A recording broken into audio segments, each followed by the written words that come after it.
بسم اللہ الرحمن الرحیم الحمد للہ وکفا وسلام علی عبادہ الذین اصطفیٰ.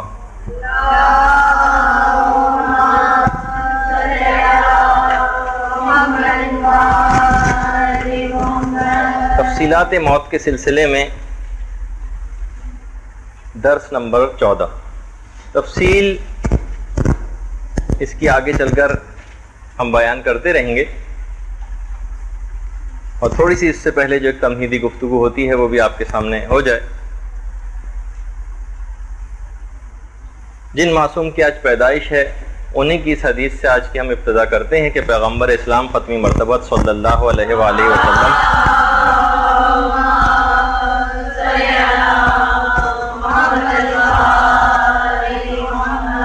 ارشاد فرماتے ہیں کہ وطن کی محبت ایمان میں سے ہے. اس کے بہت سارے معنی اور مفہوم بیان کیے گئے ہیں، لیکن علماء نے کہا کہ سب سے جو بہترین معنی ہیں اس کے وہ یہ ہے کہ اس وطن سے مراد وطن اصلی اور وطن حقیقی ہے، یعنی عالم آخرت. اور وہ جو آپ بہت کثرت سے جو آیت سنتی ہیں، ارجعی الی ربک راضیۃ مرضیہ، اے مطمئن نفس ارجعی، رجوع کر لے، واپس پلٹا اپنے وطن اصلی کی طرف. تو یہاں بھی رجوع کرنا، واپس پلٹنے سے مراد یہ کہ انسان جو واپس پلٹتا ہے تو وہ اپنے وطن واپس پلٹتا ہے. اچھا، اب ایک مسئلہ یہاں پر یہ پیدا ہوتا ہے کہ جب یہ بات طے ہو گئی کہ یہ جو وطن ہے اس سے مراد عالم آخرت مراد ہے، تو آخر اس دنیا سے ہم کو اتنی زیادہ محبت کیوں ہو گئی؟ اس کی بہت سی وجوہات بیان کی گئی ہیں، آج مجھے صرف ایک وجہ بیان کرنی. دیکھیے، یہ جو بچہ شکم مادر میں 9 مہینے یا موجودہ میڈیکل سائنس کے مطابق 10 مہینے گزارتا ہے. اتنا اور بتا دوں کہ بہت سی شخصیات ایسی رہی ہیں، جیسے مثلا امام حسین علیہ السلام کے متعلق ملتا ہے،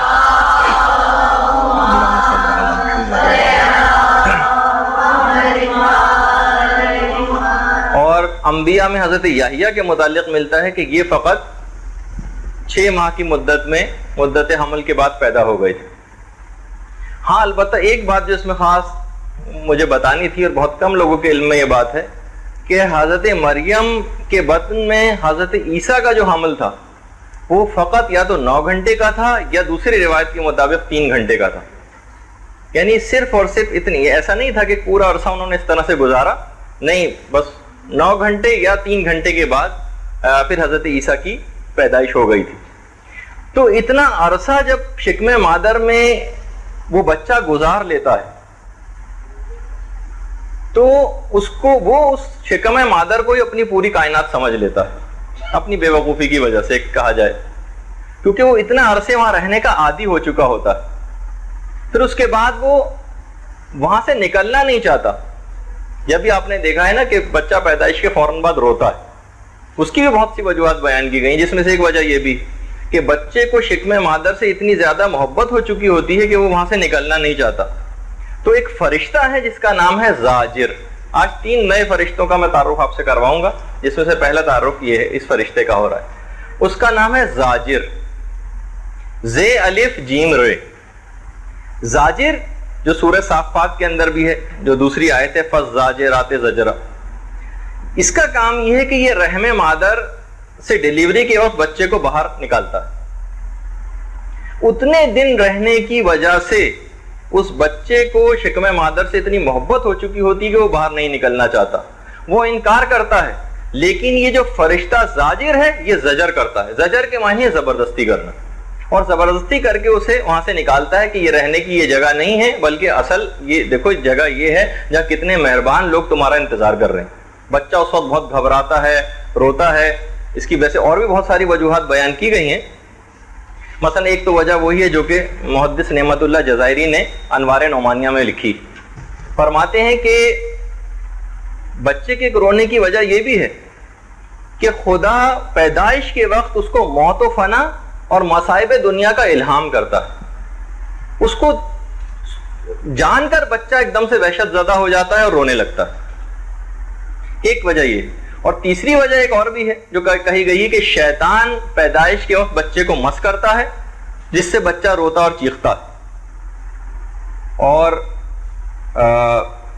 اس کی وجہ سے بھی بچے کی ایسی کیفیت ہو جاتی ہے۔ تو رونے کی بہت سی، تو ہمیں جو اس دنیا سے محبت ہو گئی ہے اس کی ایک وجہ ہے کہ ہم نے کافی عرصہ کیونکہ یہاں پر گزار لیتے ہیں، اس وجہ سے ہم اپنی نادانی میں یہ سمجھنے لگتے ہیں کہ شاید اب ہمیں ہمیشہ یہیں پر رہنا ہو، کیونکہ وہ عالم آخرت ہماری نگاہوں سے اس وقت پوشیدہ ہے۔ اچھا دیکھیے، ابھی تک اس شیطان کو کوئی اور دیکھ نہیں پاتا۔ دیکھیے جس وقت پیدائش کے فوراً بعد بچے کو شیطان مس کرتا ہے، شاید جو بچے کے کان میں اذان دینے کا جو مسئلہ ہے وہ شاید اس وجہ سے بھی ہو کہ ادھر سے شیطان موجود ہے، ادھر سے فوراً بچے کے کان میں اذان دی جا رہی ہے اور عقائد حقہ کی تعلیم دی جا رہی ہے۔ جب یہ مستحبات میں سے بھی ہے کہ جو ہم نے تربیت اولاد کے سلسلے میں کلاسز جو یہاں پر منعقد ہوئی تھیں اس میں بھی یہ بات آئی تھی کہ اس کا صحیح ٹائم یہ ہے کہ بچے کی ناف کٹنے سے پہلے اذان و اقامت دے دی جائے، اس کے بعد بھی دی جا سکتی ہے، لیکن اصل اور بہترین ٹائم جو فقہی مسئلہ ہے وہ ناف کٹنے سے پہلے اذان دینے کا مسئلہ ہے۔ اچھا، اب لوگوں کو تو نہیں نظر آتا کہ شیطان نے مس کیا ہے نہیں کیا، لیکن بہرحال جن لوگوں کی مادیات کے پردے ان کے سامنے نہیں ہیں ان کے ساتھ بہرحال ان کو تو وہ سب چیزیں نظر آ جاتی ہیں۔ وہ جو روایت ہے نا کہ جس میں تفسیر صافی کے اندر بھی ہے کہ پیغمبر اسلام خانہ کعبہ کی دیوار سے پیٹھ لگا کر بیٹھے ہوئے تھے،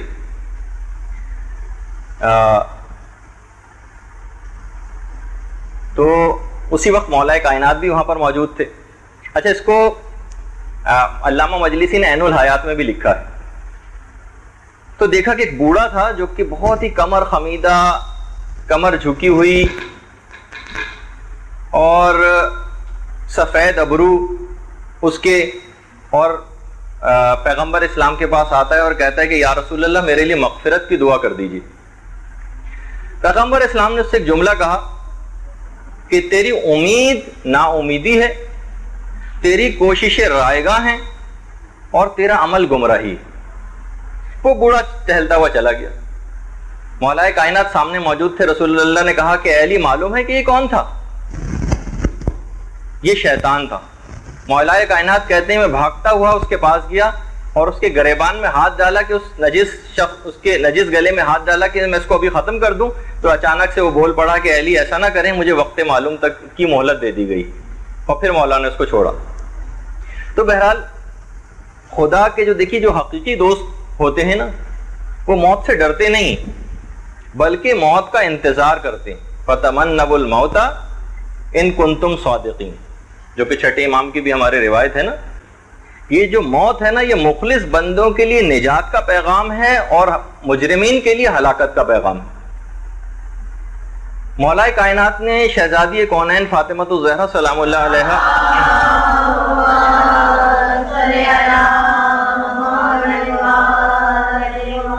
کی شہادت پر کچھ اشعار کہے تھے۔ بہار میں بھی وہ اشعار موجود ہیں کہ میرا نفس اس دنیا میں رہنا نہیں چاہتا۔ دیکھیے، ہم نے اس سے پہلے کہا تھا کہ موت کی تمنا کرنا، لیکن ہم جس انداز میں مصائب دنیا سے گھبرا کر موت کی تمنا کرتے ہیں اس لحاظ سے نہیں، بلکہ ان اشخاص کا لقاء پروردگار سے جلد ملاقات کی تمنا کرنے کا ایک الگ مفہوم ہوتا تھا۔ مولا فرماتے تھے کہ میرا نفس اس دنیا میں رہنا نہیں چاہتا، میرا نفس اس دنیا میں قید ہے، کاش میرا نفس بھی اس دنیا سے نکل جاتا۔ اے فاطمہ، آپ کے بغیر زندگی بالکل بے معنی ہے، اور میں اس ڈر سے گریا کر رہا ہوں کہیں میری زندگی طویل نہ ہو جائے۔ اور صفین کے بھی میدان میں آپ موت کو اکثر بار بار یاد کرتے تھے اور کہتے تھے اے موت آ اور مجھے راحت و آرام دے، تو میرے سارے دوستوں کو اپنے ساتھ لے گئی۔ اور خود شہزادی وفات پیغمبر کے بعد تو شہزادی نے مکرر موت کی تمنا کی تھی، فَتَمَنَّوُا الْمَوْتَ إِن كُنتُمْ صَادِقِينَ، اگر تم سچے ہو تو موت کی تمنا کرو۔ اور پھر جب فدق کے معاملے کے بعد مولا سے شکایت کے لیے پہنچی تھی شہزادی، تو اس وقت بھی یہ جملہ کہا تھا کاش میں اس ذلت سے پہلے مر جاتی۔ یہ جملے ہیں۔ اس کے بعد پھر قبر رسول کے اوپر بھی آئی تھی اور کافی زیادہ گریہ کرنے کے بعد شکایت کی تھی، اور اس کے بعد ایک دعا بھی کی تھی، الہی عجل وفاتی سریعاً، پروردگار بس اب تو مجھ کو جلد موت دے دے، میں اس زندگی یہ دنیا سے سیر ہو چکی ہوں، میں اہل دنیا سے بیزار ہوں، اور مجھے میرے والد سے ملا دیں۔ انہی کے بیٹے, انہی خاتون کے امام حسین علیہ الصلوۃ والسلام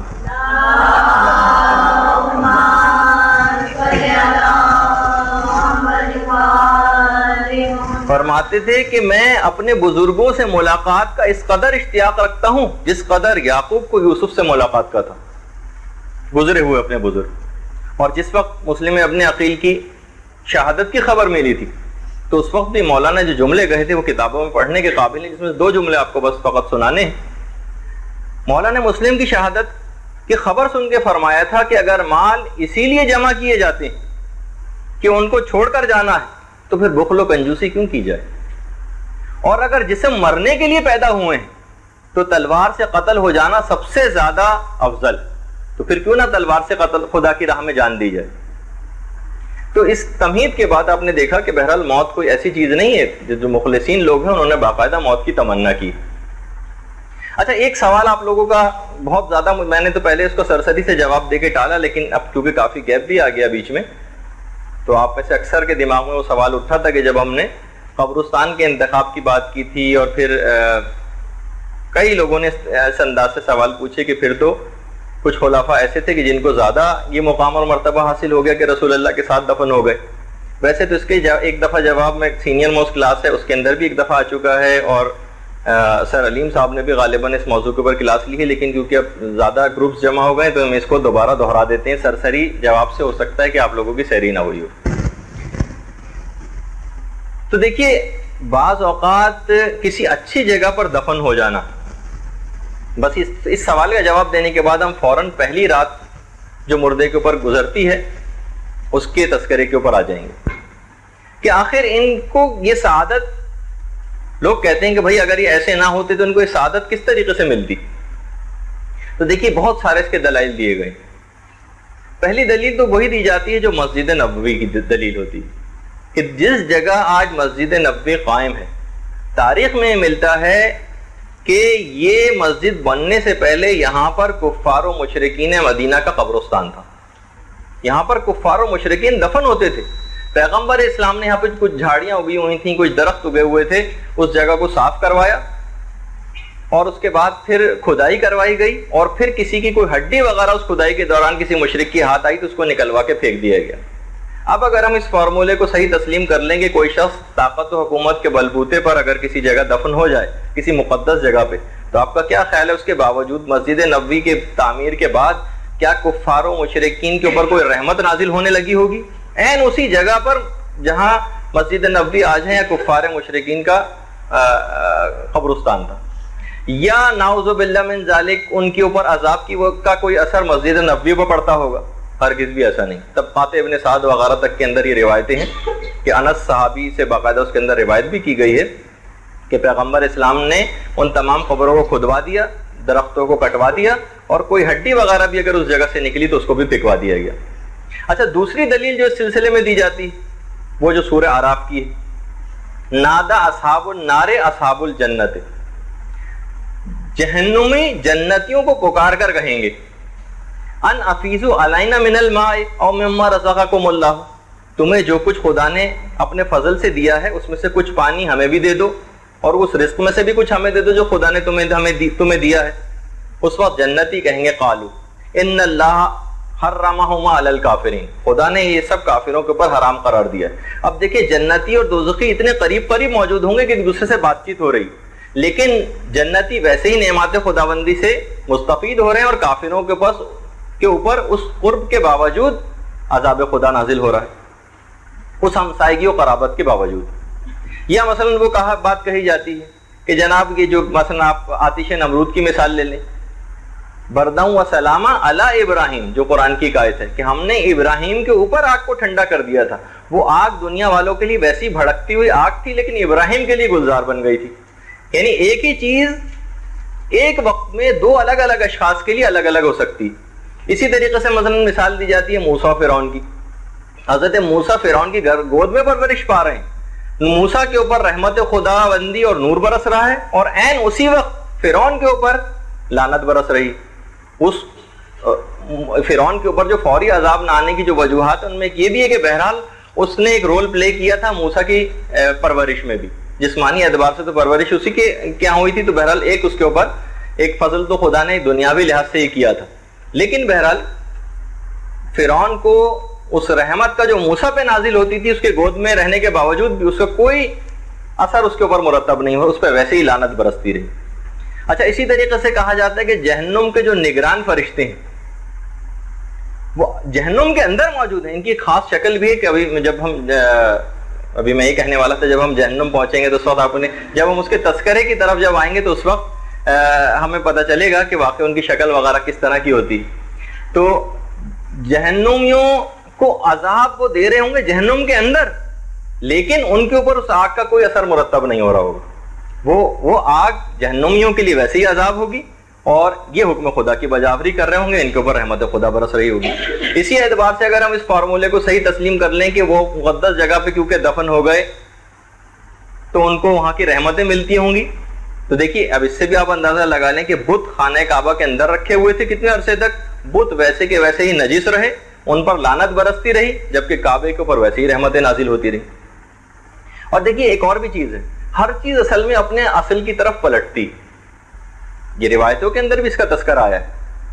میں نے جیسے کہ پچھلی دفعہ بھی مثال دی تھی کہ قوم لوط کا عمل کرنے والوں کے لیے مولا نے کہا کہ تم 3 دن بعد ان کو اپنی قبروں میں نہیں پاؤ گے, وہ وہاں سے منتقل ہو چکے ہوں گے. انشاءاللہ شاید آج تو موقع نہیں ملے گا, اگلی نشست کے اندر میں یہ دوسرا فرشتوں کا ایک اور گروپ آپ کے سامنے تعارفات کرا رہا ہوں جس کا نام ہے نقالہ, نون قاف الف لام ہے. فرشتوں کا پورا ایک گروپ ہے جس کا کام ہی یہ ہے کہ مردوں کو قبروں میں سے ایک سے دوسری جگہ منتقل کرتے.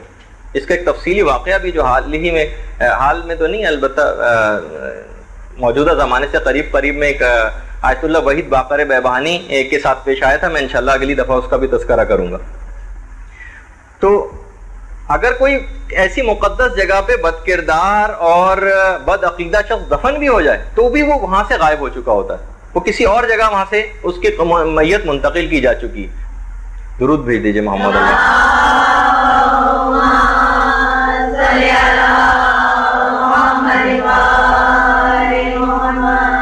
ایک صحابی آتا ہے امام کے پاس اور کہتا ہے کہ مولا مجھے ڈر ہے, میرا بھائی کسی دوسرے ملک میں چلا گیا ہے. دیکھیے ابھی بھی جیسے کہ اطلاعات ملتی رہتی ہیں, بہت سارے جہاں سب سے زیادہ امیگریشن ہو کے لوگ جا رہے ہیں, بہت سارے علاقے اس کے اندر ایسے ہیں کہ جہاں مسلمانوں کے لیے کوئی الگ قبرستان بھی نہیں. ہمارے دوست جا رہے تھے, میں ان کو اکثر اس بات کو کہا ٹھیک ہے آپ جاتے رہے, اور زندگی موت کا کوئی بھروسہ نہیں ہوتا, لیکن آپ یہ سوچ لیجئے کہ بالفرض اگر وہاں پہ مر گئے تو انہیں کافروں کے قبرستان میں آپ کو دفن ہونا پڑے گا جینوں بھوتوں کے ساتھ. یعنی میں ان کو ایسی مذاق کے طور پہ ڈرا رہا تھا. تو بہرحال اگر ایسا کبھی ہو جائے تو بہرحال یہ کہ اکثر ایسا ہوتا بھی ہے, جیسے اس صحابی نے سوال کر لیا کہ مولا مجھے ڈر ہے کہ کہیں میرا بھائی ایسے ملک میں ہے کہ وہ وہیں نہ مر جائے کہیں. مولا نے کہا بہرحال زیادہ پرواہ کی بات نہیں, اگر وہ کسی اور جگہ دفن ہو بھی گیا تو بھی اس کو تمام مومنین کو وادی السلام میں منتقل کر دیا جاتا ہے. گھبرانے کی کوئی بات نہیں, سارے مومنین سب ایک جگہ کے اوپر پہنچ جائیں گے, تو زیادہ اس میں گھبراہٹ کی کوئی بات نہیں. تو اگر بالفرض کوئی وہاں پر اپنے طاقت اور حکومت کے زور پر دفن ہو بھی گیا تو اب بہرحال وہ وہاں پر موجود نہیں ہے, اور مولا فرماتے ہیں کہ اس جگہ پہ اب سلمان و ابوذر ہے. اور اس کے علاوہ یہ تو خیر ہمارے عقیدے کے لحاظ سے بات تھی. اب اگر آپ دیکھ لیں موجودہ زمانے بادشاہی مسجد لاہور جو ہے اس کے بالکل ہی برابر میں رنجیت سنگھ کی مڑی ہوئی ہے, جہاں رنجیت سنگھ جو سکھ گزرا ہے. اب کیا خیال ہے کہ بادشاہی مسجد کی تعمیر کی برکتوں کی وجہ سے بہرحال مسجد پر رحمت خدا نازل ہوتی ہے, کیا اس کی کچھ برکتیں رنجیت سنگھ کو ملتی ہوں گی؟ نہیں ملتی ہوں گی. یا ہاں البتہ یہ ضرور کہہ سکتے ہیں کہ علامہ اقبال کا مقبرہ بھی قریب ہی ہے, یقیناً وہ اس سے ضرور فیضیاب ہوتے ہوں گے مسلمان ہونے کی وجہ سے. یا آج کل جو شرون کے متعلق ہم سنتے ہیں کہ اب مرا کہ تب مرا, کب واصل جہنم ہوگا, قبل اول یہودیوں کے پاس ہے, اور آئے دن وہ قبل اول کی بے حرمتی بھی کرتے رہتے ہیں. اب کیا آپ کا خیال ہے اگر شرون وہاں پر مر جائے اور اس کے بعد وہ اپنے طاقت و حکومت کے بلبوتے پر بیت المقدس میں دفن ہو جائے تو کیا وہ کوئی فضیلت حاصل کر دے گا؟ نہیں فضیلت حاصل کرے گا. اسی طریقے سے عام زندگی کی بھی ہم مثالیں دیکھتے ہیں کہ اگر ہم کسی جگہ آم اور امرود کے بیج بوتے ہیں تو بہرحال سب کے الگ الگ ہی پھل نکلتے ہیں, ایک ہی زمین سے گلاب بھی نکلتا ہے, وہیں سے کیچوے بھی برآمد ہونے لگتے ہیں. تو بہرحال اسی اعتبار سے ذرا اور ہم اس کی طرف جائیں کہ جب یزیدی واقعہ کربلا ہو گیا تھا تو ظاہر ہے کہ یزیدی فوج کے بھی کتنے زیادہ لوگ ہلاک ہوئے تھے اور واصل جہنم ہوئے تھے. وہ سارے کے سارے بھی میدان کربلا ہی کے اندر دفن ہوئے ہیں, وہ کہیں اور لے جا کے تو دفن نہیں ہوئے نا, لیکن اور جو شہدائے کربلا ہیں وہ بھی وہیں پر مدفون ہیں. تو شہداء کے روضوں کے اوپر, ان کی قبور کے اوپر رحمت خدا نازل ہوتی ہوگی, اور ان کے اوپر مزید عذاب ہوتا ہوگا اگر وہ وہیں پہ موجود بھی ہو تب بھی. تو بہرحال اس میں کوئی بھی ایسی بات نہیں. یا مثلا ہم پڑھتے بھی ہیں مختلف روایت میں, اور یہ روایت تو بہت ہی عام مسلمانوں کے درمیان بھی بہت مشہور ہے کہ بھئی یہ جو مثلا قیامت ہوگی اور قیامت میں ایک ایک قبر سے 70 مردے برآمد ہوں گے. تو آپ کا کیا خیال ہے کہ سارے 70 مردے بالفرض اگر ایک ہی قبر سے نکلیں گے تو کیا سارے کے سارے نیکوکار یا وہ سارے کے سارے بدکار ہوں گے؟ کچھ نیک بھی ہوں گے, کچھ بد بھی ہوں گے. نیکوں کے ساتھ اچھا سلوک کیا جائے گا, بروں کے ساتھ, یعنی ایک ہی قبر میں ہونے کے باوجود بھی اگر اجتماعی طور پہ بھی دفن کر دیا جائے تو جس کا جو حق ہے وہ اس کو مل کر رہے گا. تو بہرحال ہم یہ بھی دیکھتے ہیں کہ ان افراد کے وہاں پر مدفون ہونے میں کوئی ایسی فضیلت کی بات نہیں. نہ تو ان افراد نے, نہ تو رسول اللہ نے ایسی کوئی وصیت کی تھی, نہ رسول اللہ کی کوئی رضامندی اس سلسلے میں تھی. ہاں, حکومت و طاقت کے بلبوتے پر یہ لوگ جمع ہو گئے تھے اس جگہ پر. اچھا, اب ورنہ آپ دیکھتے ہیں کہ جس وقت ان کی طاقت کا زور ٹوٹا ہے تو ایک سوال قائم کیا لوگوں کے عام طور پہ دماغ میں آتا ہے کہ ائمہ اتنی الگ الگ کیوں دفن ہیں؟ اب آپ دیکھیں کہ پیغمبر اسلام, شہزادی اور ہمارے چاروں امام, امام حسن زین العابدین علیہ الصلوۃ والسلام, امام محمد باقر و جعفر صادق, اللہم صلی علی محمد و علی محمد, یہ تمام کے تمام مدینے میں دفن ہیں. مولا کائنات نجف میں دفن ہیں, امام حسین کربلا میں دفن ہیں, امام موسیٰ کاظم اور امام محمد تقی کاظمین میں دفن ہیں. اس کے علاوہ امام علی رضا مشہد میں دفن ہیں, امام علی نقی و حسن عسکری سامرہ میں دفن ہیں. تو تعجب ہوتا ہے بعض اوقات کہ یہ اولاد رسول کیسی دیس بدیس پھیلی ہوئی, اور باغ بطول کے یہ پھول کیسے جا بجا بکھرے ہوئے. اب سمجھ میں نہیں آتا کہ یہ اتنے بکھر کیسے گئے. ایک عالم, ایک بزرگ سے کسی نے پوچھا تو انہوں نے ایک واقعہ سنایا. کہا کہ ایک عالم تھے, وہ اپنے شاگردوں کے ساتھ ایک بستی سے گزرے. اس بستی کے لوگوں نے ان سے سارا ساز و سامان چھین لیا, ان کو قید کر لیا, بڑی مشکل سے اپنی جان چھڑا کر وہاں سے نکلے. جب وہ بستی سے باہر نکلے تو انہوں نے اپنے تمام شاگردوں کے ساتھ ایک دعا کی کہ پروردگار ان میں اتحاد کو ختم کر دے اور ان لوگوں کو ان میں اتحاد و اتفاق کی قوت عطا فرما اور ان کو ایک جگہ پہ قائم و دائم رکھ. اچھا, آپ دوسری بستی میں گئے. دوسری بستی والے بہت اچھے تھے, انہوں نے ہاتھوں ہاتھ لیا, ان کو بڑا مہمان ٹھہرایا, خاطر تواضع کی. جب اس بستی سے رخصت ہونے لگے تو انہوں نے ان کے لیے دعا کی, ان بزرگ نے اپنے شاگردوں کے ساتھ کہ پروردگارا ان میں اتحاد کو ختم کر دے اور ان کو منتشر کر دے. سارے وہ لوگ حیران رہ گئے کہ یہ آپ نے الٹی دعائیں اس طرح سے ان لوگوں کے متعلق کیسے کر دی. تو ان بزرگ کا جملہ یہ تھا کہ دیکھو, بدکار اور بدکاروں کی جو برائی ہے اس کو منتشر نہیں ہونا چاہیے, ان کو ایک ہی جگہ کے اوپر رہنا چاہیے. البتہ نیک چیزوں کو منتشر ہو جانا چاہیے تاکہ ان کی نیکی ہر جگہ پھیل جائے. ان کے شاگرد بھی بہرحال سمجھ گئے کہ جو برائی ہے اس کو جہاں سے اس کا اوریجن ہوا اس کو وہیں پر ہی مدفون ہو جانا چاہیے اور نیکی کو جا بجا پھیل جانا چاہیے. تو بہرحال اس لحاظ سے ہم نے سوچا کہ اس متعلق, کیونکہ 2-3 الگ الگ پرچے میرے پاس آئے تھے ان کے سوالات کے, تو ہم نے کہا کہ چلیں اس کو ایک موضوع بھی بنا دیا جائے اور ہماری پچھلی دفن والی جو درس تھا اس سے مربوط بھی یہ چیز ہو جائے گی. اب آ جائیے پہلی رات. دفن تو ہو چکے تھے پچھلی نشست تک, اور بلکہ اس سے پہلے میں ایک بات کی وضاحت اور کر دوں. اس سے پہلے ایک مسئلہ چلا آ رہا تھا آپ لوگوں کا, آپ لوگ سوچیں گے کہ میں اس مسئلے کے پیچھے پڑ گیا ہوں. وہ مسئلہ یہ تھا کہ وہ اگر اعضائے وضو کے اوپر سے پانی سوکھ جائے تو پھر میں نے آقا سیستانی کا بھی مسئلہ بتایا تھا, آقا خوئی کا بھی مسئلہ بتایا تھا کہ داڑھی یا داڑھی کی جگہ سے پانی لیا جائے گا. البتہ اس وقت آقا خامنہئی کو بھی ہم استفتاء کر چکے تھے. اچھا, امام خمینی کا بھی یہی نظریہ تھا. امام خمینی, آقا سیستانی, آقا خوئی, وہ کہتے تھے داڑھی یا داڑھی کی جگہ سے پانی لیا جا سکتا ہے بشرطے کہ ہم نے خود اتنی دیر نہ لگا دی ہو کہ اعضائے وضو کا پانی سوکھ گیا ہو. اتنی دیر نہ ہونی چاہیے. اگر آپ نے خود ہی اتنی دیر لگا دی اور سوکھ گیا تو پھر پانی لینے پھر وضو باطل ہو جائے گا, نئے سرے سے کرنا پڑے گا. لیکن کسی بھی وجہ سے, گرمی کی وجہ سے, یا ہم خود پریشان تھے, ابھی تک تو اعضائے وضو میں پانی تھا, اب کہاں چلا گیا ہمیں پتہ ہی نہیں چل رہا کہ وہ پانی کہاں گیا. آقا بس خامنہئی کی طرف سے جو جواب آیا, انہوں نے کہا کہ اگر اعضائے وضو سے پانی سوکھ جائے تو پھر ابرو سے, جو آئی بروز ہوتی ہیں آپ کی بھویں, وہاں سے پانی لیا جائے گا. بس یہ ایک مسئلہ مجھے بیان کرنا تھا, کیونکہ یہ آپ جب آپ کو مدرسے کی چھٹیاں ہو گئیں, استفتاء میں بعد میں موصول ہوا, تو آپ کو آج بتانا ضروری تھا کہ بہرحال ان کی تقلید میں جو طالبات ہیں ان تک یہ والی بات پہنچ جائے. اب آ جائیے پہلی رات.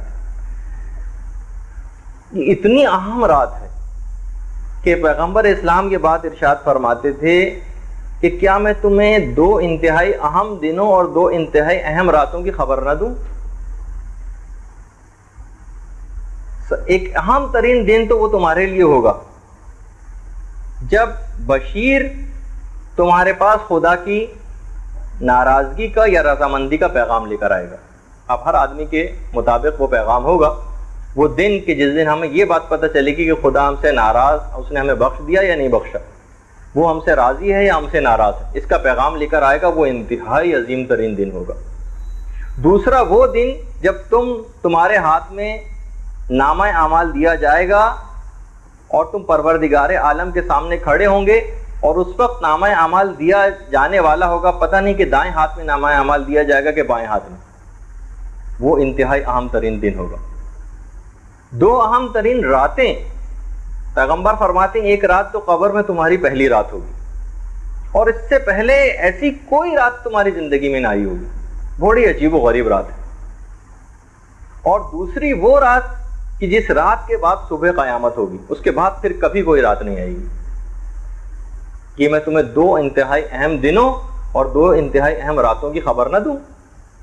اچھا، جس وقت مردہ دفن ہو جاتا ہے اور پہلی رات اس کی شروع ہو رہی، تو روایتوں میں ملتا ہے کہ اس قبر کے جو مردہ پڑوسی ہیں وہ بھی اس کے پاس آتے ہیں اور کہتے ہیں کہ کیا تو ہمارے مرنے سے تم نے کوئی نصیحت حاصل نہ کی تھی؟ دیکھو، ہمارے پاس تو عمل کی گنجائش ختم ہو گئی تھی، لیکن تمہارے پاس تو وقت موجود تھا، تم نے اس وقت کو کیوں ضائع کیا؟ قبر کے گوشے آواز دینے لگتے ہیں اس وقت کہ اے مرنے والے، کیا تو نے کوئی عبرت حاصل نہ کی تھی؟ تو نے نہیں دیکھا تھا کہ تیرے رشتہ داروں کو کس طریقے سے کندھوں پر اٹھا کر لوگ قبرستان لائے تھے؟ اور ہمارے 5ویں امام محمد باقر علیہ الصلوۃ والسلام فرماتے ہیں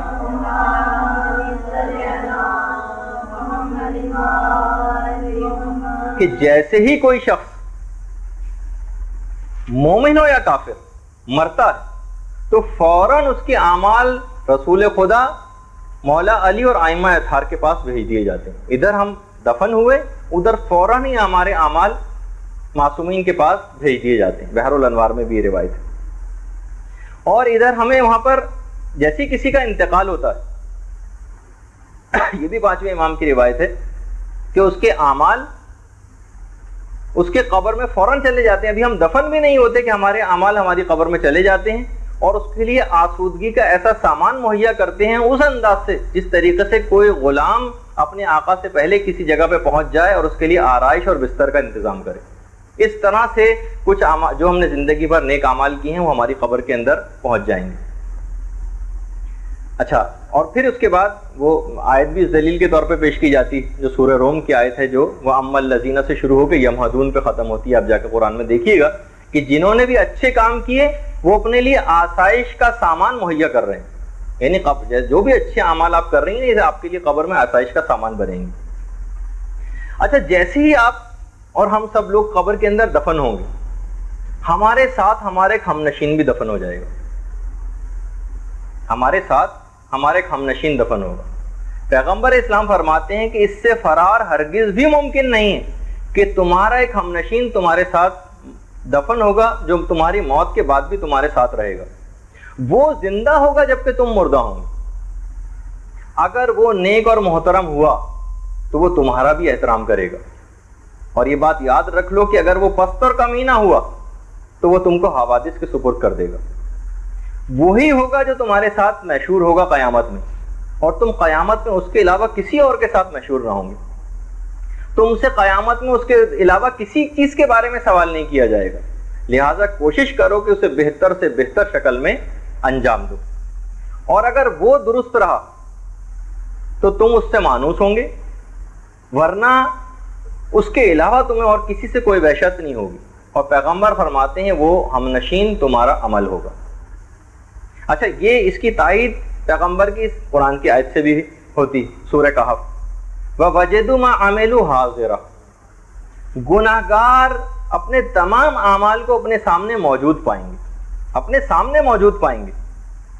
اور وہ جو سورہ زلزال میں بھی آپ پڑھتی ہیں کہ وَمَن يَعْمَلْ مِثْقَالَ ذَرَّةٍ خَيْرًا يَرَهُ وَمَن يَعْمَلْ مِثْقَالَ ذَرَّةٍ شَرًّا يَرَهُ، کہ ذرہ برابر بھی کسی نے نیکی کی ہوگی تو وہ اسے دیکھ لے گا.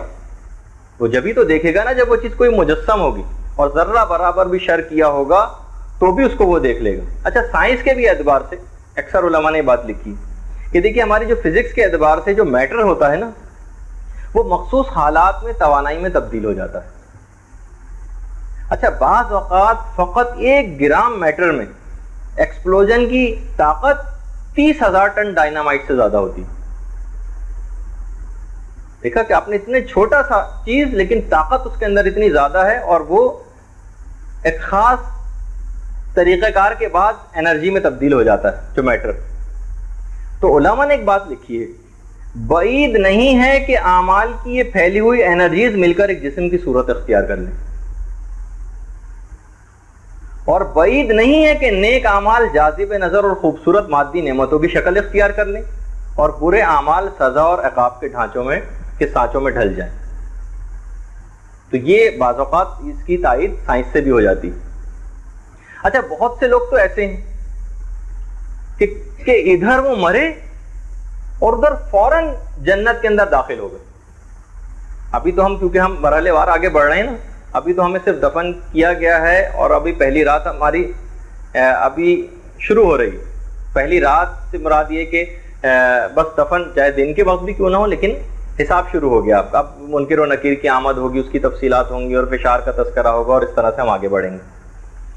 لیکن کچھ افراد ایسے ہوں گے کہ کچھ بھی ان کے ساتھ نہیں ہوگا، ادھر مرے اور ادھر جنت کے اندر داخل. ان میں سے ایک تو وہ ہوں گے جو پیغمبر اسلام فرماتے ہیں کہ جو رمضان کے مہینے میں انتقال کر جائے، ادھر وہ مرا اور ادھر داخل جنت ہوا. علماء باقاعدہ دعا کرتے ہیں کہ ہمیں موت آئے. ابھی میں جب تفصیل بتاؤں گا، جب ہم قبر کے اس میں آگے کے حالات میں چلیں گے تو اکثر علماء کا افسوس بتاؤں گا کہ ادھر شب جمعہ گزرتی تھی اور ادھر وہ افسوس کرتے تھے کہ ارے یہ شب جمعہ بھی گئی، اب اگلی شب جمعہ تک کا انتظار کرنا پڑے گا.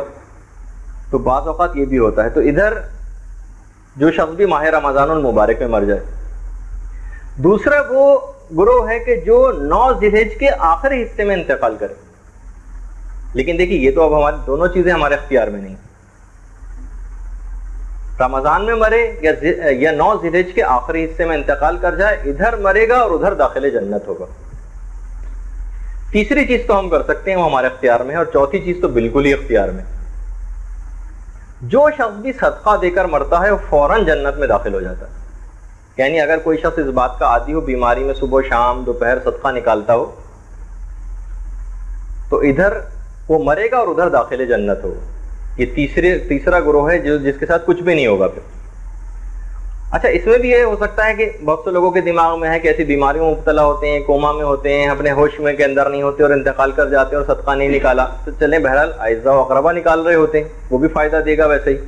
لیکن اگر اس سے بھی مطمئن نہ ہو تو چوتھی چیز اور ہے جو ہر شخص کے اپنے اختیار میں ہے اور وہ اس کے لیے بیمار ہونے کی بھی ضرورت نہیں. وہ یہ کہ جو شخص بھی نماز واجب کے بعد آیت الکرسی پڑھے گا، پیغمبر اسلام فرماتے ہیں کہ اس کے جنت میں داخل ہونے سے فقط موت اس کو روکے رکھے گی. ادھر موت آئی اور ادھر وہ جنت میں داخل ہوا، ادھر موت آئی اور ادھر جنت میں داخل ہوا. جو شخص بھی ہر نماز واجب کے بعد آیت الکرسی کی تلاوت کرے گا، فقط اور فقط موت ہی اس کو جنت میں داخل ہونے سے روکے ہوئے ہوگی، کیونکہ مرے بغیر وہ جنت میں نہیں جا سکتے. تب بھی اس کو یہ فائدہ ملے گا. اچھا اب ادھر جیسے ہی آپ دفن ہوں گی اور ہم سب لوگ جیسے ہی دفن ہوں گے، کئی اور شکلیں اسی وقت قبر کے اندر آ جائیں گی. ان میں ایک شکل تو وہ ہوگی جس کے لیے ہم بہت کوشش کر رہے ہیں کہ اس کو بھیجا جائے، لیکن آپ لوگ اس کو مزاحمت کر رہی ہوتی ہیں کہ کسی طریقے سے جان چھڑائی جائے. علم. پیغمبر اسلام یہ ارشاد فرماتے ہیں کہ جب بھی کوئی صاحب علم مرتا ہے، اس کا علم قیامت تک قبر میں اس کو مانوس کرنے کے لیے متشکل رہتا ہے. یعنی ایک شکل اختیار کر لے گا علم، اور قبر کے کیڑوں کو بھی دفع کرتا. دیکھیے بعض ایسا ہمیں یعنی محسوس ہوتا ہے بعض اوقات ناخوشگوار حیرت ہوتی جب آپ کو بہت سی اس طرح کے ٹاسک، ابھی میں اس پہ بحث نہیں کروں گا آپ سے، بس میں اس لحاظ سے کہہ رہا ہوں کہ ناخوشگوار حیرت ہوتی ہے کہ بہت سی چیزیں دی گئیں، لیکن آپ لوگوں کی طرف سے اس کے اوپر ایک ریئیکشنری اعتراض ویسے ہوتا ہے، لیکن وہ زیادہ تر وہ اتنا قابل اتنا نہیں ہوتا کہ اس کے اندر ذاتی فالٹ یا سستی، کاہلی، ٹائم مینجمنٹ کا نہ صحیح طور پر ہونا. آپ کی پوری کلاس مجھے یاد ہے کہ ٹائم مینجمنٹ پہ ہم نے لی تھی کہ کس طریقے سے ہم اس کو پورا مینیج کر سکتے ہیں اپنے ٹائم کو. جنہوں نے وہ نہیں سنا، کیونکہ نئے موضوعات کا انتخاب کرنا پڑتا ہے، بار بار انہی موضوعات کو ریپیٹ کرتے رہیں تو سب کے لیے وہ ہو جاتا ہے. تو آپ مدرسے کی انتظامیہ سے جنہوں نے وہ نہیں لیا ہے، نہیں سنا ہے کیسٹ، وہ لے کے بھی سن سکتے ہیں کہ ہم ٹائم کو اپنے مینیج کیسے کریں. تو بہرحال یہ مختلف طریقہ کار ایسے ہیں کہ جس میں علم آپ کو دینے کی کوشش کی جاتی. ورنہ یاد رکھ لیجئے کہ اگر یہ مثلا آپ آج مدرسہ چھوڑ دیجئے، نہ آپ کو ایسے ٹاسک ملیں گے، نہ آپ کو کچھ ہوگا، نہ آپ پہ کوئی سختی کرنے والا ہوگا، نہ آپ کو کوئی ایسی کوئی ضرورت پیش آئے گی. آپ دیکھیں گے کہ آپ کا علم بہت محدود اور کم سے کم تر ہوتا چلا جائے گا. یہاں پہ خاص ایک پروسیجر ہے جس کے اندر ڈالا جاتا ہے کہ جب گنے کی مشین میں گنے کو ڈالا جاتا ہے تو بہرحال رس وس نکلتا ہے، ٹھیک ہے، اس کے ساتھ تھوڑا سا سختی ضرور گنے کے ساتھ ہو رہی ہوتی ہے، لیکن بہرحال اس سے ایک پروڈکٹ ایک نکلتی. تو بہرحال خود پیغمبر اسلام بھی یہ بات فرماتے تھے کہ صاحب علم جو بھی شخص ہوگا، جس کے پاس بھی علم ہوگا، اس کا علم اس کی قبر میں ایک انسانی شکل اختیار کر لے گا اور اس کو مانوس کرتا رہے گا، قبر کے کیڑوں کو دفع کرے گا، اور قیامت تک اس کے ساتھ اس کو مانوس کرنے کے لیے، اس کا دل بہلانے کے لیے موجود ہوگا. اور خود جو روایتوں میں ملتا ہے کہ اللہ نے حضرت موسیٰ کو وحی کی تھی کہ اے موسیٰ، خیر و بھلائی کی باتیں سیکھو اور دوسروں کو بھی خیر و بھلائی کی باتیں سکھاؤ، کیونکہ میں ان کی قبروں کو منور کر دوں گا کہ جو خیر و بھلائی کی باتیں سیکھتے ہیں اور دوسروں کو سکھاتے ہیں، تاکہ ان کو وحشت نہ ہو. تو ایک تو فوراً علم ایک شکل اختیار کر لے گا. اور آپ ابھی ہم آگے کی طرف جا رہے ہیں، ابھی منکر و نکیر نہیں آئے، ابھی ہم صرف دفن ہوئے ہیں کہ کچھ شکلیں آنے لگیں گی اسی وقت فوراً. ان میں ایک تو علم ہوگا کہ جو کہ ایک شکل کو اختیار کر لے گا. دوسری چیز روایات میں یہ بھی ملتی ہے، اور پیغمبر اسلام سے مروی روایت ہے، کہ جو بھی کسی دوسرے مومن کو خوش کرے گا یا اسے کوئی خوشی کی بات سنائے گا، پروردگار عالم اس سے ایک فرشتے کو خلق کرے گا، اس سے ایک فرشتہ پیدا ہوگا، اور جب وہ کبھی بندہ مرے گا تو وہ فرشتہ انسانی شکل میں اس کی قبر میں آ جائے گا. وہ آدمی مرنے والا دیکھ کر حیران رہ جائے گا کہ تم کون ہو، اس سے پہلے تو میں تم کو نہیں جانتا تھا. اس نے کہا تم نے مجھے نہیں پہچانا، میں وہی خوشی ہوں جو تم نے فلاں مومن کو دی تھی. آج خدا نے مجھ کو اس شکل میں تمہارے پاس بھیجا ہے، اب میں اس وحشت میں تمہارا انیس ہوں، میں تم کو ثابت قدمی عطا کروں گا، قیامت میں بھی میں تمہارے پاس رہوں گا، میں تمہاری شفاعت بھی کروں گا، تمہارا مقام بھی جنت میں تم کو دکھلاؤں گا. تو یہ دوسری شکل ہوگی. جتنی بھی آپ کوشش کریں بجائے اس کے کہ لوگوں سے لڑائی جھگڑا، تعلقات کی خرابی، ان کو ناراض کرنا، زیادہ سے زیادہ دوسروں کو خوشیاں اور آسانیاں مہیا کریں. وہ ایک خاص ایک شکل مومن وہ ایک اختیار کر لے گی، اور وہ قبر میں قیامت تک کے لیے مونس و جلیس ہوگی، یہاں تک کہ وہ شکل بالکل جنت میں مقام دکھائے جانے تک آپ کے ساتھ ساتھ رہے گی. یہ دوسری شکل ہے جو اسی وقت قبر کے اندر آ جاتی. تیسری وہ چیز یہ بھی ملتا ہے کہ انسان کو اس کی قبر میں وہ تمام چیزیں بھی ڈرانے کے لیے آ جاتی ہیں جن سے وہ دنیا میں تو ڈرا کرتا تھا مگر اللہ سے نہیں ڈرتا تھا.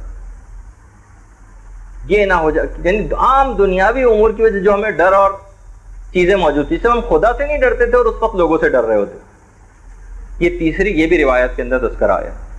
اچھا، اب آ جائیے سوال و جواب کا جو مرحلہ ہوگا.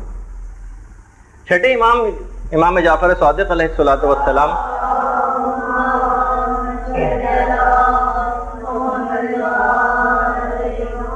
کہ جو تین چیزوں سے انکار کرے وہ ہمارا شیعہ نہیں. معراج رسول کا جو انکار کرے، قبر میں جو سوال و جواب کا انکار کرے، اور جو شفاعت کا انکار کرے، وہ ہمارے شیعوں میں سے ہے ہی نہیں.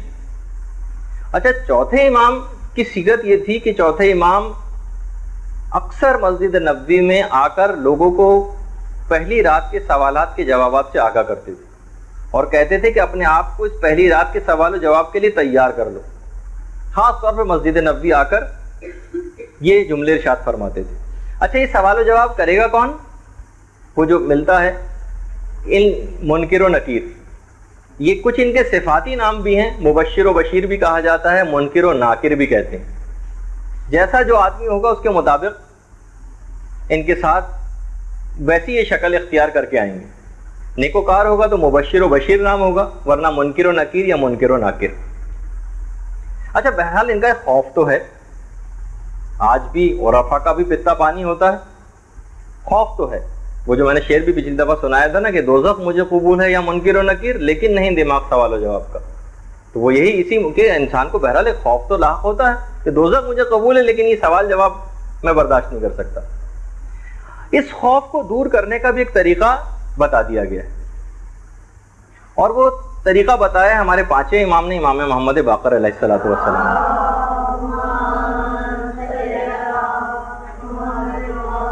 کہ جو شخص بھی 23 رمضان کی رات کو جاگ کر 100 رکعت نماز پڑھے گا، منکر و نکیر کا خوف اس سے مکمل دور ہو جائے گا اور اس کی قبر بالکل منور ہو جائے گی. یعنی آپ اس انداز میں منکر و نکیر سے بات کریں گے جیسے آپ اپنی سہیلی سے بات کرتے، کوئی خوف اور کوئی ڈر ہی نہیں. تو ایک تو یہ ہے خاص طور پہ طریقہ. جب یہ اکثر علماء کے لیے حکایات میں ملتا بھی ہے کہ ایک عالم سے، ظاہر ہے کہ اس طرح کے نیک اعمال سب پہلے سے انجام دے چکے تھے، اب ان کا ثمرہ دیکھنا. تو جب منکر و نکیر ان کے پاس آئے سوال و جواب کے لیے اور سوالات کرنے شروع کیے تو ان عالم نے ایک جملہ کہا. انہوں نے ایک جملہ کہا کہ تم مجھ سے سوال و جواب کر رہے ہو، میں 80 سال تک ان سوال و جوابات کی پریپریشن اور تیاری صاحبان ایمان کو کرواتا رہا ہوں. بس یہ جملہ سننا تھا اور منکر و نکیر وہاں سے چلے گئے بغیر سوال و جواب کی. یعنی آپ پہ اتنا ایک اعتماد اور ایک کانفیڈنس پیدا ہو جائے گا کہ منکر و نکیر کا خوف ہی بالکل دور ہو جائے گا. اچھا یہ جیسے کہ میں نے ابھی بتایا کہ منکر و نکیر کی جو شکلیں ہوں گی وہ انسان کی خصوصیات کی بنیاد پر جس کے پاس وہ جا رہے ہیں ان کے مطابق ہوں گی، تبدیل ہوتی رہیں گی. یہ منکر و نکیر کی جو آمد ہوگی نا، یہ مرنے والے کے لیے سمجھیں کہ یہ پہلی عدالت اور پہلی پیشی ہوگی. ایک فرشتہ آپ کے دائیں طرف آ کر بیٹھ جائے گا اور دوسرا فرشتہ آپ کے بائیں طرف آ کے بیٹھ جائے گا، اور اس کے بعد کے بھی جو عذاب دیتے ہیں وہ یہی دو فرشتے دیتے ہیں جو کہ ہم آگے کی نشست کے اندر بیان کریں گے. اچھا اس سے پہلے کہ یہ منکر و نکیر آئیں، اب وہ تیسرے فرشتے کا تعارف بھی آپ سن لیں. ایک فرشتہ اور آتا ہے منکر و نکیر کی آمد سے پہلے، اس کا نام ہوتا ہے منبع، میم نون بے ہے، منبع. اس کی تفصیلی تذکرہ تو اس روایت کے اندر ہے اس فرشتے کا جو سلمان فارسی کے انتقال کی روایت ہے. سلمان آخری ایام میں مدائن میں تھے اور وہیں پہ بیمار پڑ گئے تھے. تو مولا کائنات کے ایک اور صحابی ازبغ ابن نباتہ ان کی مزاج پرسی کے لیے گئے، دیکھا کہ سلمان کے اوپر آثار موت طاری. سلمان تابوت کے اندر قبلہ رخ ہو کر بیٹھ گئے اور اسی قبلہ رخ حالت میں بیٹھے بیٹھے قبرستان ان کو لے جایا گیا. قبرستان لے جا کر تابوت کو رکھ دیا گیا. سلمان نے، جیسے کہ مستحبات میں سے بھی ہے جو کہ ہم اگلی نشست کے اندر بیان کریں گے کہ جب پہلی رات گزر جائے گی اور لاوائقین اگلے دن قبرستان پہنچے تو ان کی کیا ذمہ داریاں ہیں، اس کے اوپر ہم گفتگو کریں گے. اور سلام کیا جا کر اہل قبور کو، اے خاک کے ہم نشینوں تم پر میرا سلام ہو. کوئی جواب نہیں آیا. دوسری دفعہ پھر سلام کیا، اہل دیار تم پر ہمارا سلام ہو. کوئی جواب نہیں آیا. اس کے بعد تیسری دفعہ سلمان نے کہا کہ میں تم کو خدا اور رسول کی قسم دیتا ہوں مجھ کو جواب دو. میں رسول کے ہاتھوں کا آزاد کردہ ہوں اور رسول نے مجھ سے وعدہ کیا ہے کہ جب تک مجھ کو موت نہیں آئے گی جب تک کہ مردوں سے میں ہم کلام نہ ہو جاؤں. اسی وقت روایت میں اچانک سے سامنے سے قبر پھٹی اور ایک مردہ باہر نکل کر آیا اور کہنے لگا آپ پر خدا کی رحمت و سلام ہو. اور پھر دیگر لوگ جو وہاں پر موجود تھے ان سے بھی کہا کہ اے فانی گھروں کے مالکو، اے دنیا کے امور میں منہمک رہنے والو، پوچھو کیا پوچھنا چاہتے ہو. اس کے بعد ایک تفصیلی گفتگو ہوئی ہے سلمان کی اس مردے کے ساتھ، لیکن وہ اتنی تفصیل سے گفتگو تو میں آپ کے سامنے نہیں پیش کروں گا. میں صرف اپنا جو مجھے ابھی کا جو پوائنٹ آپ کے سامنے بیان کرنا ہے صرف وہ آپ کے خدمت میں بیان کروں گا کہ اس نے اپنی پوری تفصیل بتائی کہ مجھ پر موت کیسے آئی، کیا حالات تھے. سلمان نے جس طرح سے اس سے پوچھتے گئے وہ جواب دیتا گیا. کہنے لگا کہ بہرحال میرا انجام بخیر ہوا تھا. اس کے بعد منکر و نکیر کی آمد سے پہلے ایک فرشتہ میرے سامنے آ کر بیٹھ گیا تھا، اس کا نام تھا منبع. اور وہ فرشتہ، میں حیران رہ گیا کہ تم کون ہو، ابھی منکر و نکیر بھی نہیں آئے تھے. کہنے لگا کہ میری ڈیوٹی تمام انسانوں کے اوپر لگائی گئی ہے کہ میں ان کو مرنے کے بعد ان کے اعمال کی خبر دوں. اب جتنے تم نے دنیا میں اعمال کیے سارے لکھو. میں نے کہا کہ میرے پاس تو کوئی کاغذ نہیں, کس پہ لکھوں؟ کہا کہ یہ جو اپنا کفن ہے, کفن کے گوشے کی طرف, اس نے کہا کہ یہاں پر لکھو. کہا کہ میرے پاس قلم تو نہیں ہے, میں کیسے لکھوں؟ کہا کہ تمہاری جو انگلیاں ہیں یہ بمنزل قلم, ان سے لکھو. کہا کہ میرے پاس تو کوئی سیاہی بھی نہیں ہے, کس سے لکھوں؟ کہا کہ تیرا جو دہن کا جو آب ہے یہ تیری سیاہی, اس سے لکھو. اب وہ منبع اس کے تمام اعمال بتاتا گیا اور میں وہ تمام اعمال لکھتا گیا. تمام چھوٹے اور بڑے اعمال اس نے مجھ کو لکھوائے. اس کے بعد اس نے ان تمام اعمال کے اوپر ایک مہر لگائی, اور مہر لگانے کے بعد ان کو میری گردن میں حمائل کر دیا, اور سورہ اسراء کی آیت نمبر 13 اور 14 پڑھی. سورہ اسراء کی آیت نمبر 13 اور 14 پڑھی جو نامہ اعمال سے متعلق تھی. اور پھر اس کے بعد وہ وہاں سے چلا گیا, اور اس کے بعد منکر و نکیر کی آمد ہو گئی. پھر خیر اس کے بعد کی بھی تفصیل بہت ہے کہ مردے نے اس کے بعد پھر مزید بھی بات چیت ہوئی, اور اس کے بعد آخر میں مردے نے کلمہ شہادت زبان سے جاری کیا, اور اس کے بعد گفتگو کا سلسلہ منقطع ہو گیا. سلمان نے ازبغ ابن نباتہ سے کہا کہ مجھے اب قبر کے اندر اتار دو.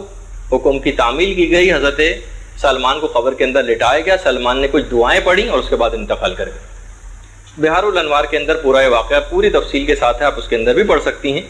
تو بہرحال اس کے اندر ابھی جو مجھے جس سے میں نے روایت سے مدد بھی لی, آپ کے سامنے پیش کیا. منکر و نکیر کی آمد سے پہلے ایک فرشتے کی بھی آمد ہوتی ہے جس کا نام منبع ہے, جو کہ تمام جو ہم نے زندگی میں نمایاں انجام دیے ہوتے ہیں, ہر چھوٹے بڑے اعمال, وہ سب وہ ہمیں لکھوائے گا, ہمارے سگنیچر کروائے گا, باقاعدہ ایک اسٹیمپ مہر لگائے گا, اور پھر قیامت میں ہمارے گردن میں حمائل کر دیا جائے گا. اچھا, اس وقت مردے, جس وقت یہ منکر و نکیر کی آمد ہوتی ہے نا, اس وقت مردے کی پوزیشن کیا ہوتی؟ روایت میں ہے کہ وہ اٹھ کر بیٹھ جاتا ہے, حتیٰ کہ اس کا کفن بھی اس کے شانوں سے ڈھلک جاتا ہے, اس انداز سے بیٹھتا ہے. اچھا, خاص طور پر روایتوں میں کہ برے لوگوں سے, ظالمین سے, کفار سے, منافقین سے, جس وقت بھی منکر و نکیر اس کے پاس آ کر بیٹھتے ہیں سوال و جواب کے وقت, تو ان کے ہاتھ میں اتنا بھاری اور بڑا ایک ہتھوڑا ہوتا ہے کہ اگر ساری دنیا کے جن و انس مل کر بھی اس کو اٹھانا چاہیں تو اٹھا نہیں سکتے. لیکن یہ ان افراد کے لیے ہوتا ہے. اچھا, منکر کون سے ایسے ہم اعمال انجام دیں کہ جس سے منکر, ٹھیک ہے ہم وہ والا تو ہم پہ نہیں ہو سکا کہ ہمیں سوال منکر و نکیر ہم پر نہ ہو بالفرض, لیکن کم سے کم ایک فرینڈلی ماحول تو ہو جائے, مدرسہ قتل القائم جیسا ماحول تو نہ وہاں پہ نظر آئے. تو بہرحال منکر و نکیر کیا ہم ایسے اعمال انجام دیں کہ وہ مہربان ہو جائے. ایک روایت میں تو یہ ہے کہ شعبان میں جو شخص بھی 9 روزے رکھ لے گا, منکر و نکیر سوال و جواب کے وقت انتہا سے زیادہ اس پر مہربان ہو جائیں گے. ایک تو یہ, اور دوسرا ایک جملہ ہے انی آمنت بربکم فاسمعون, جو اس کی زیادہ سے زیادہ اس ذکر کو پڑھے گا اس سے بھی منکر و نکیر بہت زیادہ مہربانی سے پیش آئیں گے. یہ 2 اعمال اس وقت کے لیے خاص طور پر, انی آمنت بربکم فاسمعون. اچھا, یہ تو تھا سوال و جواب کی, ابھی ہم بات کر رہے ہیں ہم کیا ایسا کام کریں کہ سوال و جواب ہم پہ سے ساقطی ہو جائے. کون اس چکر میں پڑے بھائی, اس کو کٹوائی کیوں نہ, ایگزیمپٹی کیوں نہ کرا لیں سوال و جواب سے اپنے آپ کو. جی ہاں, اس کے بھی طریقے ہیں. پہلا طریقہ تو یہ بتایا گیا ہے کہ جو بھی شخص روزانہ رات کو سوتے وقت سورہ ملک کی تلاوت کرے گا, سوال منکر و نکیر اس پر سے بالکل ساقط ہو جائے گا, ہوگا ہی نہیں, پوچھا ہی نہیں جائے گا. ہاں, رات کے وقت کسی بھی وقت سورہ ملک کی جو بھی پابندی کے ساتھ اس کو پڑھے گا, سوال منکر و نکیر اس سے ثابت ہو جائے گا. جی نہیں, یہ اسی میں شامل, ایک اور تو یہ سب ثواب ایڈ ہوتے جائیں گے. اس میں 8 روزے تھے, یہ اس کے اندر یہ 9 روزے, یعنی 1 روزہ اور رکھ لیں گے تو اسی کا ثواب اور فائدہ مل جائے گا. اچھا, دوسری چیز ایک اور, وہ بہرحال ذرا نسبتاً زیادہ مردوں سے متعلق ہو جاتی ہے, لیکن روایت میں یہ جملہ ہے کہ جو بھی مردوں کے لیے خاص طور پر, اچھا اس کی کچھ خاص حکمتیں بھی ہیں. داڑھی میں خضاب کرنا, یہ روایت میں یہ ہے کہ منکر نکیر سے کہے گا کہ جو بھی شخص داڑھی میں خضاب لگاتا ہوگا, منکر نکیر سے کہے گا کہ اس سے پوچھنے کا کوئی فائدہ نہیں, کیونکہ اس کے چہرے پر تو اسلام کا نور چمک رہا ہے. یہ روایتوں کے اندر, یعنی واقعی ایسی روایتیں ہیں خضاب سے متعلق اور بالکل اوتھینٹک روایات بھی ہیں, اور بڑی اس کی تاکید بھی آئی. البتہ وہ ہمارے شعراء حضرات مجھے شعر ویسے تو یاد نہیں، لیکن وہ کہتے تھے کہ مجھے سفید بالوں اور سیاہ بالوں کی کوئی غرض نہیں، اصل میں یہ جو خضاب لگایا ہے نا، یہ ماتم جوانی میں سیاہ پوش ہو گئے ہیں میرے داڑھی کے بال جو ہیں۔ خیر وہ تو ان کے شاعروں کی بات تھی۔ تو بہرحال اب وہ کسی بھی طرح سے یعنی بس جس کو عرفاً یہ کہا جائے کہ یہ خضاب ہے۔ اچھا، اور تیسرے وہ افراد ہیں کہ جو کہ خوش قسمتی سے کربلا میں دفن ہو جائیں۔ باقاعدہ ہمارے ایک عالم گزرے ہیں آیت اللہ وحید باقر بیبہانی، جن کو میں نے اس سے پہلے بھی کہا تھا کہ میں ان کا ایک واقعہ پیش کروں گا، جن کو استاد الکل کہا جاتا ہے، استاد اصولیین کہتے ہیں۔ اخباری علماء کو سب سے بڑی شکست انہوں نے دی تھی اور کربلا میں مرجع تھے اپنے زمانے کے۔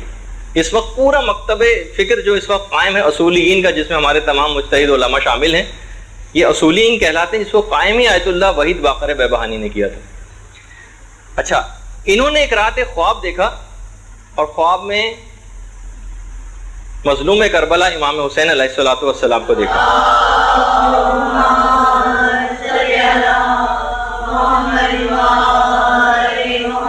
اور کہنے میں نے مولا سے سوال کیا کہ مولا جو شخص بھی کربلا میں دفن ہو جائے کیا منکر و نکیر اس سے سوال کریں گے؟ تو امام نے بہت ایک لحاظ سے غضبناک ہو کر جواب دیا، ہے کسی ملک اور فرشتے میں ہمت کہ اس سے سوال کر سکے؟ یعنی اس سے بھی معلوم بھی چلا کہ اس کے بعد خیر جب یہ ان کا عام ہوا، کیونکہ ایسی جگہوں کے اوپر مستقل مجاورت اختیار کرنا، اکثر فقہی مسائل بھی ایسے ہیں کہ جو یہ مقدس جگہیں جیسے مکے کے متعلق بھی یہ چیز آتی ہے، کربلا کے متعلق بھی آتی ہے کہ یہاں پر مستقل رہائش اختیار کرنا کراہیت رکھتا ہے، کیونکہ اس کی جگہ کی عظمت کہیں دل سے نہ نکل جائے۔ تو بہرحال لیکن اس واقعے کے بعد جب عام ہوا تو اکثر لوگوں نے اس کے باوجود بھی مجاورت وہاں کی اختیار کی، کہا کہ دیکھیے یہ فائدہ، ٹھیک ہے کراہیت تو اپنی جگہ ہے لیکن یہ فائدہ کتنا بڑا ہے۔ اور ایک اور صنف بھی اس کے اندر شامل ہے، وہ شہید ہے کہ اس سے بھی کوئی سوال منکر و نکیر نہیں ہوا کرتا۔ اچھا، جو منکر و نکیر ہوگا اس کی آواز کیسی ہوگی؟ پیغمبر اسلام کی ایک زوجہ پیغمبر سے کہتی ہیں کہ جب سے آپ نے منکر و نکیر کی آواز کا تذکرہ کیا ہے اور جب سے آپ نے قبر کے دبانے اور فشار کا تذکرہ کیا ہے، کوئی چیز مجھے نافع نہیں ہوتی، کسی طور پہ مجھ کو چین نہیں آتا۔ پیغمبر اسلام نے جواب دیا کہ دیکھو، مومنین کے لیے منکر و نکیر کی آواز ایسی ہوگی جیسے سرما آنکھ میں لذت بخش ہوتا ہے۔ بڑی تسلی دی۔ اور اس کے بعد فشار کے لیے پیغمبر اسلام نے ایک اور جملہ کہا، جب میں فشار کی گفتگو ہوگی تو اس وقت بتاؤں گا۔ تو بہرحال مومنین کے لیے اس کی آواز ایک انتہائی لذت بخش اور بہترین آواز ہوگی۔ اچھا، کن افراد سے سوال کیا جائے گا؟ یہ ذرا میں ایک اہم بات آپ کو بتا دوں، اکثر لوگ ذرا اس متعلق، لیکن علماء کا ایک نظریہ اس سلسلے میں بتا دیا جائے۔ چھٹے امام کی ایک حدیث سے علماء استنباط کرتے ہیں، وہ یہ کہتے ہیں، چھٹے امام فرماتے ہیں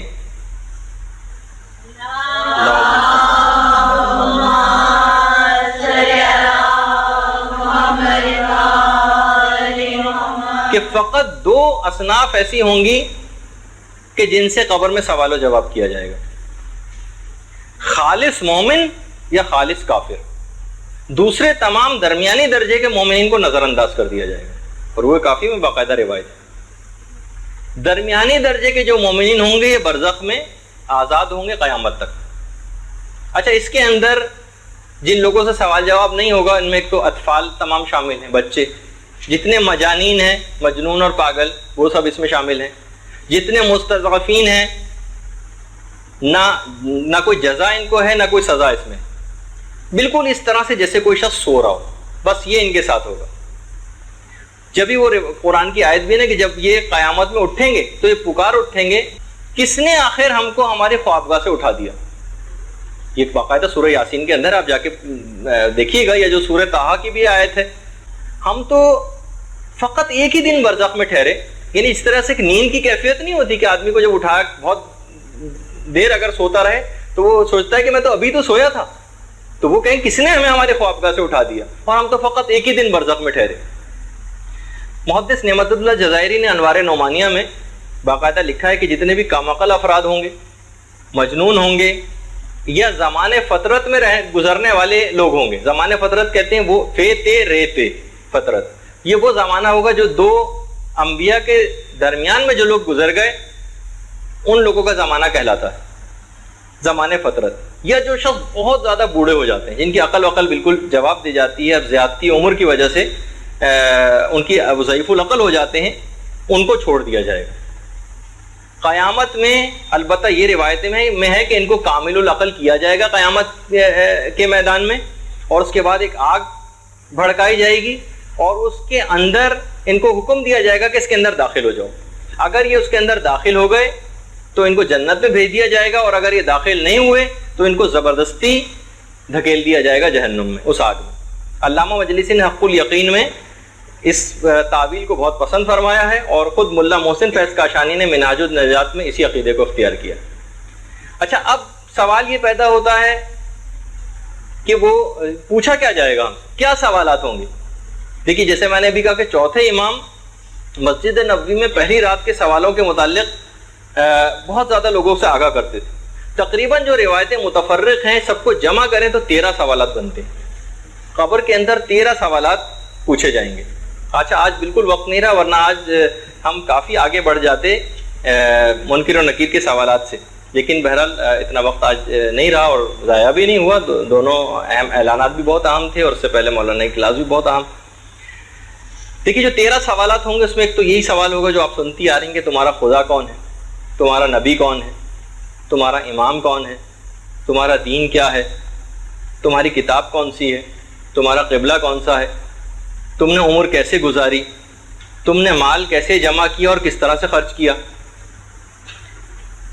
نماز کے متعلق سوال ہوگا، روزے کے متعلق سوال ہوگا، حج کے متعلق سوال ہوگا، زکوٰۃ کے متعلق سوال ہوگا۔ اچھا، زکوٰۃ میں خالی یہ والی زکوٰۃ ہی نہیں، زکوٰۃ فطرہ بھی زکوٰۃ شمار ہوتی ہے۔ زکوٰۃ کے متعلق سوال ہوگا، اور 13واں سوال انسان کے دوستوں کے متعلق بھی اس سے سوال کیا جائے گا کہ کس طرح کے تم نے دوست بنائے اور کیسے نہیں بنائے۔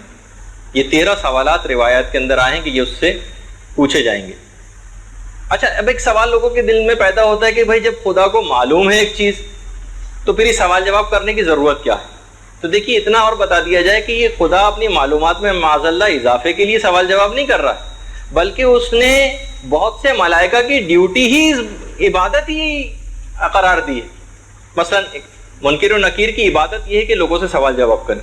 اسی طریقے سے بہت سے فرشتے ایسے ہیں جن کی عبادت کتابت اعمال ہے، یہ جو کرامن کاتبین بیٹھے ہوئے ہیں اور یہ لوگوں کے اعمال لکھ رہے ہیں، یہ ان کی عبادت ہے۔ بہت سے ملائکہ ایسے ہیں جن کی عبادت ہی مومنین کی حفاظت کرنا۔ یہ سب اپنی اپنی ڈیوٹی انجام دے رہے ہیں، ان کا خدا نے ایک سسٹم ایسا بنایا ہوا، ورنہ خدا نے معاذ اللہ اپنی معلومات میں اضافے کے لیے ایسا نہیں کیا ہے۔ اچھا، اب جس شخص نے بھی بالکل صحیح جواب دے دیے، جو نیک افراد ہوں گے ان کے متعلق فوراً فرشتے اس وقت کہیں گے اب تم سو جاؤ۔ ایسی نیند اس کو پھر آئے گی جس میں وہ طرح طرح کی کامیابیاں دیکھے گا اور شیریں خواب اس کو نظر آئیں گے۔ اچھا، اپنا مقام اس کو جنت میں دکھلا دیا جائے گا،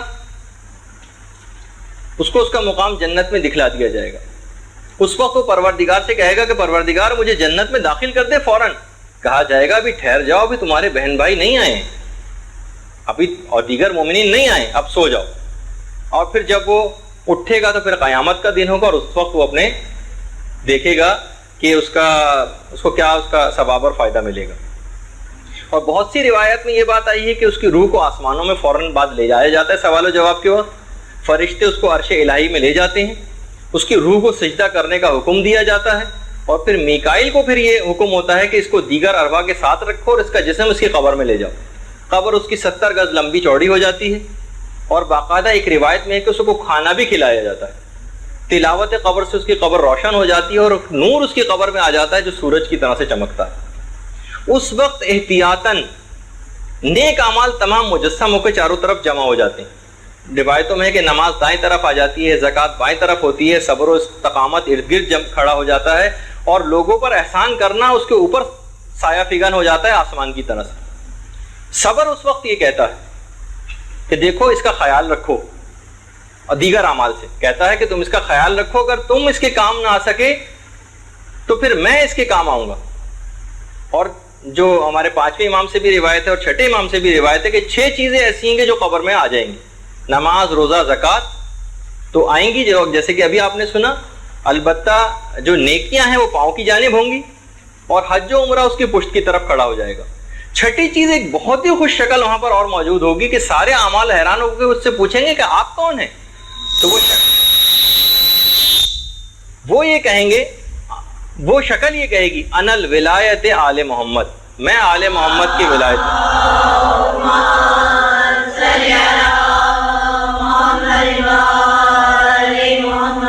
وہ کہے گی کہ اگر تم میں کوئی کمی یا نقص ہوا تو میں اس کمی کو آگے پوری کرنے کے لیے آگے بڑھوں گی۔ اب دیکھیے اس کے بعد وہ شخص سو جائے گا۔